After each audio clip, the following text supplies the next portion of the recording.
Alors on va poursuivre, on va parler de Vélic maintenant, vous voyez, donc on reste dans les navires mais sous une autre forme. On sait bien que la décarbonation du transport maritime est un enjeu, on vient d'en parler, 90% des échanges de marchandises au monde sont réalisés par le transport maritime. Est-ce que justement le transport Vélic a un avenir sur le marché des EMR et de l'éolien en mer plus particulièrement? Pour en parler, j'invite à me rejoindre sur scène Lise DETRIMONT et Victor GIBON, je vous en prie. Quelqu'un qui n'a pas récupéré son micro. Il y a des micros qui traînent sur scène.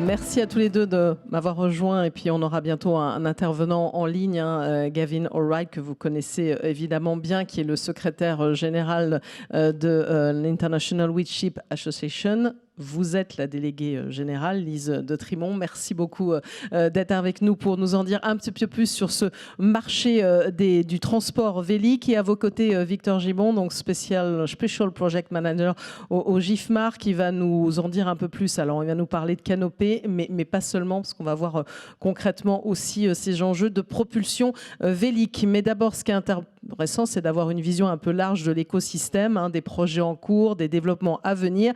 Et pour ça, on rejoint en visio Gavin ALLWRIGHT. Hello, Gavin. Hello. Hello. Thank you for inviting me to speak a little bit about wind propulsion today. Okay, so I like to speak and present all the project and everything. Yes. Okay, thank you very much. And I'd just like to welcome everybody to the Decade of Wind Propulsion. My name's Gavin ALLWRIGHT, the Secretary General of the International Windship Association. And I was just very, very pleased to hear the earlier comments about a comprehensive approach to the decarbonisation of shipping. That's excellent to hear. Just a moment.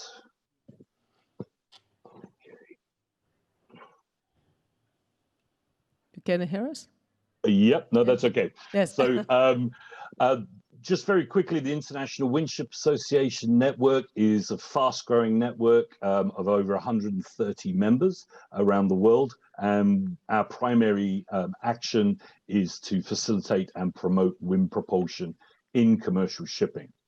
Now, what are we talking about with wind propulsion? Well, this is the direct use of wind to move ships, as we've done for thousands of years, but updated using modern technologies, modern facilitation techniques.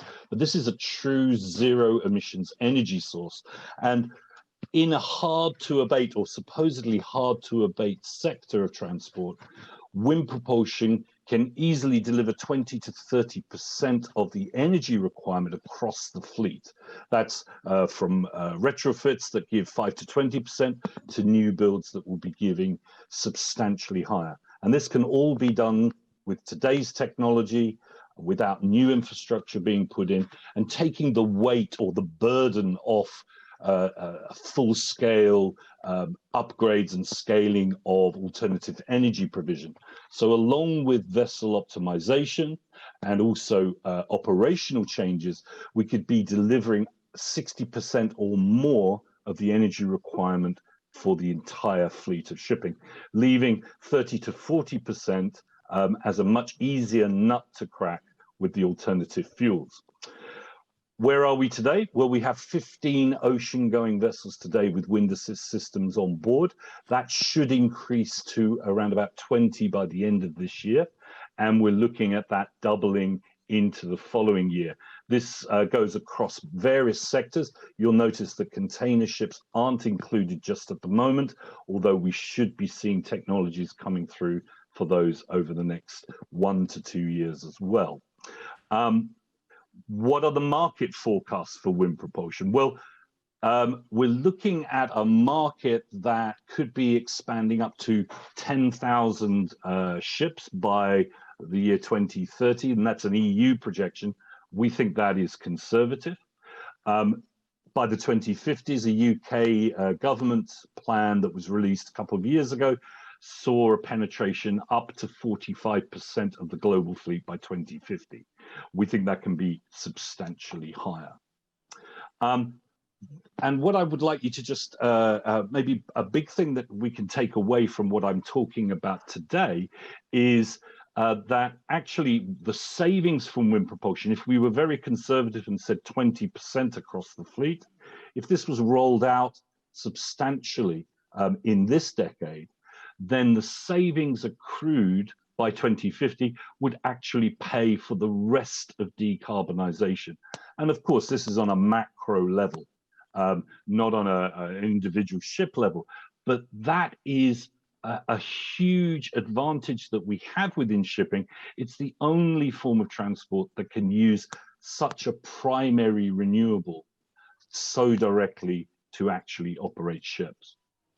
And I'm going to give Lise some time here. So my final comment is that while wind propulsion isn't in the mainstream yet, we do see that a lot of mainstream players are coming in, engaging with wind propulsion, either through researching it and validating it, through to researching the uses in their fleets, to installations, etc. And you'll see a lot of very big companies here, some of the largest shipping companies, some of the largest charterers or cargo owners are engaging with wind.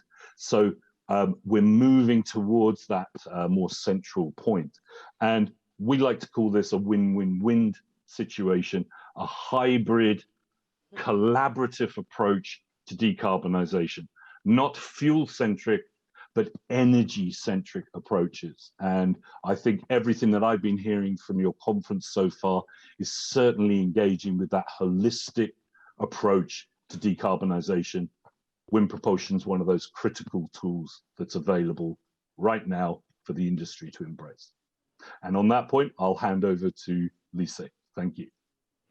Thank you very much, Gavin, Allwright, for this presentation. Donc, une vision large, on va dire, de l'écosystème. Donc, je poursuis avec vous, Lise DETRIMONT, donc pour avoir un peu plus un regard, puisque là, on a parlé globalement de ce transport vélique, mais évidemment, là, on fait le lien, vu qu'on est à synergie entre propulsion par le vent et filière EMR. Donc, qu'est-ce que vous pouvez en dire ? Alors, merci de nous convier à prendre la parole aujourd'hui et puis à exposer un petit peu le sujet. Alors, j'avais préparé 2-3 slides, je ne sais pas si on peut. Oui, normalement, elles peuvent être ou pas. diffusées. Non, visiblement, on ne les retrouve pas, me fait-on un signe en régie. Ah, c'est dommage, j'avais mis des belles photos. Bon, c'est pas grave. Donc moi, je vous parle au nom de l'association Windship, donc, qui est une association qui est le pendant de l'International Windship Association, qui agit à un niveau mondial et qui travaille, elle, plutôt au niveau local, national et européen, notamment avec l'IWSA en complément, et qui regroupe aujourd'hui en à peu près une vingtaine d'acteurs du transport maritime qui sont dans l'association, que ce soit des armateurs, des chargeurs, des développeurs de technologies, des architectes navals. En fait, il y a peut-être 3 sujets à évoquer rapidement aujourd'hui. Un premier sujet qui est effectivement le transport de tous les éléments qui vont permettre, dans le cas des EMR et notamment des parcs éoliens, d'amener les pales, les turbines, etc. sur site. Il faut savoir qu'on a déjà un besoin de navires rouliers. On a déjà un navire qui a été équipé par la société Enercon en 2010, le Windship One, dont je vous avais mis une belle photo, mais c'est pas grave, qui est équipé de 4 rotors. Donc ça, c'est des systèmes de cylindres métalliques qui sont posés sur le pont et qui, par leur mise en rotation, génèrent un effet Magnus qui va générer une portance et qui, depuis une dizaine d'années, a parcouru plus d'1 million de milles nautiques et permis d'économiser 20% de carburant sur l'ensemble de ces trajets, ce qui est loin d'être anodin et qui continue donc à transporter le matériel nécessaire. On a des navires rouliers de ce type qui vont être équipés de propulsion par le vent, avec notamment le navire canopé dont je pense Victor va parler tout à l'heure, avec un système pour le coup d'ailes à plusieurs éléments qui vise à économiser 30% de l'économie de carburant. et qui, voilà, type de navires qui sont tout à fait en capacité de transporter ces pales, ces éoliennes, etc. Je pense qu'aujourd'hui, on est dans une phase où les engagements RSE des grands énergéticiens qui développent ces projets d'énergie, et notamment d'énergie en mer, font qu'on est en effet en train de viser soit une neutralité carbone, soit un zéro émission dans l'idéal. On a des engagements d'un Ørsted, etc., sur ces points-là, avec une temporalité assez courte finalement pour y arriver.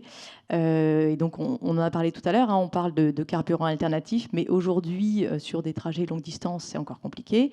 Et toute énergie, on va dire, économisée va permettre un gain économique absolument important sur ces projets-là. Donc la propulsion par le vent, elle permet, grâce à sa gratuité, sa disponibilité à peu près partout dans le monde et sa prévisibilité aujourd'hui, puisqu'on a des outils de simulation, de routage qui sont extrêmement intéressants et qui peuvent permettre vraiment d'optimiser le transport.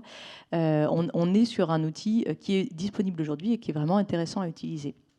On a un autre sujet qui est effectivement les navires plutôt de supply, de support, donc qui ont un certain nombre de navires notamment qui vont faire du surplace ou rester autour des parcs et sur lequel une propulsion par le vent peut être intéressante aussi. On a aussi de la génération d'énergie avec des kites qui sont rapportés à un point fixe qui peuvent être intéressants aussi, toujours pour diminuer cette consommation d'énergie, là où effectivement on n'aura pas besoin de souter le vent, donc on n'a pas une indépendance, une autonomie énergétique qui est intéressante.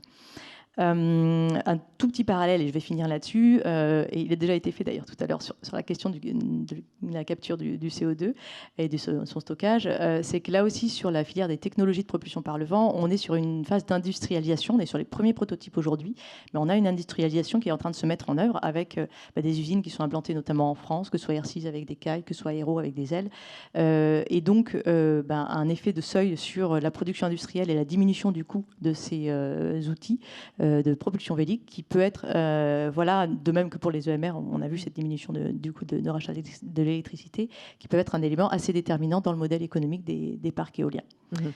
Voilà. Bon tour de réseau. Alors justement, Victor Gibon va pouvoir réagir aussi et commenter, nous en dire un peu plus. On souhaitait aussi que vous parliez justement de canopée, mais aussi d'autres, se projeter un peu vers l'avenir.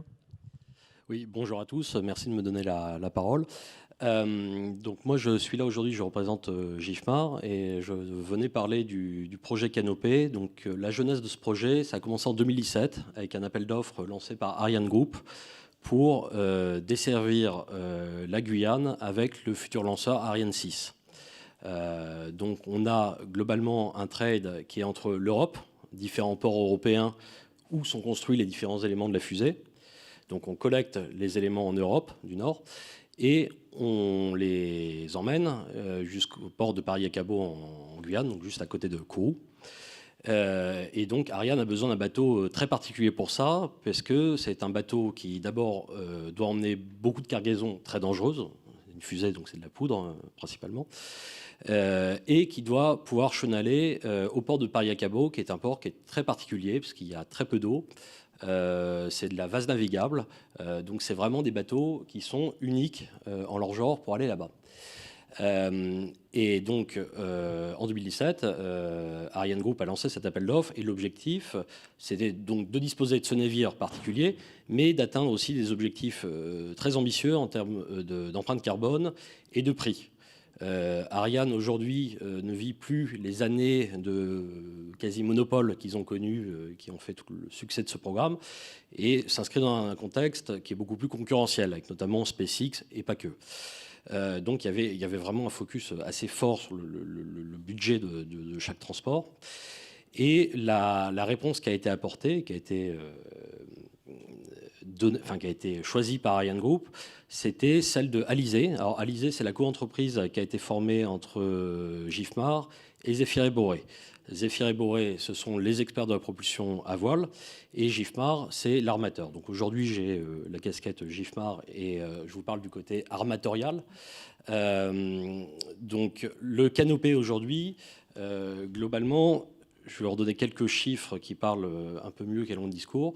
C'est un navire de 121 mètres qui dispose de 4 ailes de propulsion, qui est capable d'atteindre 16,5 nœuds en mode mixte, moteur et aile, et qui est capable de faire du chargement roulier, donc de prendre l'intégralité d'une fusée Ariane 6 depuis l'Europe jusqu'à la Guyane. Et là, il est en cours de construction ? Et là, exactement. Aujourd'hui, c'est un projet qui est concret, qui est financé et qui est en cours de construction. Alors, malheureusement, je me suis pris beaucoup trop tard pour vous fournir des slides et j'avais beaucoup de belles photos. On avait beaucoup de slides, vous l'avez remarqué, ça a été un petit peu parfois un peu compliqué à gérer, surtout au dernier moment. 90 intervenants en 2 jours, vous voyez ce que je veux dire ? Donc c'est pas simple. C'est totalement de ma faute. Et donc aujourd'hui, on va aller inviter ceux qui nous regardent à le chercher. On le trouve sur Internet. Il y a beaucoup de photos dans la presse, donc je ne doute pas que vous pourrez le voir en tapant Canopée sur Internet. Donc aujourd'hui, le bateau est en cours de construction. La partie prismatique du bateau est terminée, c'est-à-dire qu'en fait, on a un U qui fait une 50aine de mètres de long et qui contient toute la cale du navire. Et donc, il va poursuivre sa construction par le chantier Neptune pour être mis en service à la fin 2022. Le défi pour JIFMAR, ça a été de proposer une solution à échelle industrielle, une première, avec des objectifs du client à atteindre. Et donc la vraie difficulté, le vrai challenge, en fait, c'est d'assembler différentes technologies à bord, des ailes de chez Aero, un système de guidage et de routage de chez DICE, et une intégration par un chantier naval qui est le chantier Neptune, pour disposer à la fin d'une solution qui soit à la fois cohérente, adaptée aux objectifs du client et capable de délivrer la marchandise à temps en Guyane. Il faut savoir qu'un lancement de fusée, c'est pas quelque chose qu'on fait quand on veut. Il y a des fenêtres de tir qui sont très particulières en fonction de la Lune, des astres, etc. Et donc, le transit time et l'ETA à destination est quelque chose de très important. Donc, on ne peut pas se dire on va faire un bateau avec des voiles, on va le laisser dériver et puis il arrivera quand il arrivera. Donc, l'avenir pour Lise, c'est en 2021-2022, donc poursuivre le suivi de la construction du navire. Et une montée en puissance des équipes Lise avec le transport des premières Ariane 6 avec des navires qu'on affrète, tant que le canopé n'est pas disponible. Et à partir de 2023, une entrée en flotte du canopé, donc pour le compte d'Ariane Group pour les 15 prochaines années. Voilà, c'est ce que je tenais à dire aujourd'hui sur Canopée. Et alors, merci pour cette présentation de Canopée. Peut-être une question moi, que je me pose, c'est quoi la propulsion comme ça, vélique, enfin, c'est quoi, c'est quel horizon, si on peut l'imaginer, 2030, 2040 on peut se projeter? Alors aujourd'hui, il y a déjà il y a une quinzaine de grands navires de charge, dont des minéraliers, dont des pétroliers, après des ferries, des choses comme ça, qui sont équipés de propulsion par le vent déjà, avec des économies. Alors c'est plutôt des rotors aujourd'hui, un petit peu de profil aspiré, donc des économies de l'ordre d'une dizaine de pourcents de gaz à effet de serre. Demain, on est sur les nouveaux designs avec effectivement des carènes. Ça peut aller très vite, etc. si je vous écoute. On est sur des projections de l'ordre de 10 000 navires équipés en 2030. Projections qui sont plutôt effectivement conservatives, parce que ce qu'il faut avoir en tête quand même, c'est qu'on a une pression réglementaire qui augmente fortement et qu'aujourd'hui, on parle beaucoup d'émissions de CO2, mais en fait, on arrive sur la prise en compte déjà de l'ensemble des gaz à effet de serre, donc aussi toutes les émissions de méthane, de SOx, de NOx, etc. Et donc, dès que vous mettez une utilisation de la propulsion par le vent, vous n'avez pas ces questions-là qui se posent. Et puis que derrière, on parle aussi beaucoup de l'analyse du cycle de vie des carburants, c'est-à-dire pas uniquement au moment où on les brûle sur la phase de transport maritime. Effectivement, si vous brûlez de l'hydrogène aujourd'hui sur la phase de transport maritime, c'est propre, il n'y a aucun souci. Par contre, pour la production en amont de carburant en lui-même, aujourd'hui, l'hydrogène, on ne sait pas le fabriquer de manière industrielle et en quantité suffisante, de manière propre. Donc, on a recours au vaporeformage. Et ça ne pourra plus passer sous peu. Donc, c'est pour ça que la solution, en fait, dans la temporalité actuelle, dans les années qui viennent, c'est une valeur qui va être sûre et qui va être sûre sur toute la durée de vie du navire, qui est quand même de l'ordre de 25 ans, enfin, les spécialistes le diront. Donc, voilà.